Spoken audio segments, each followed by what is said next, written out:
මේ දවස්වල වැඩිපුරම ජනප්‍රිය කැරමල් පුඩින් එකක් විනාඩි 5න් හදාගන්න විදිය තමයි අද අපි බලන්න යන්නේ. එතකොට මේ තියෙන්නේ අපිට අවශ්‍ය වෙන ද්‍රව්‍ය ටික.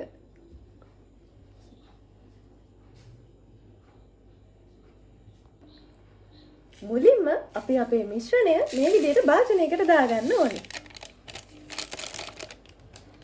ඊට පස්සේ කිරි මිලිලීටර් 500ක් මේකට එකතු කරගන්නවා. ඔය අතරට මේක දිය වෙන ගමන් අපි හොඳට හැඳි ගන්නත් ඕනේ.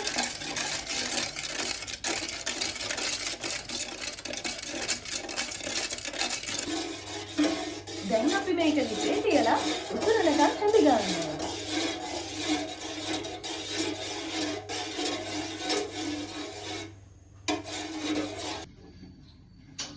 ඒ අතරේ අපි ටොපින් එක දාලා තවත් භාජනයක් ලෑස්ති කරගන්න ඕනේ. අපි දැන් මේ භාජනයට කලින් හදාගත්ත මිශ්‍රණය දානවා.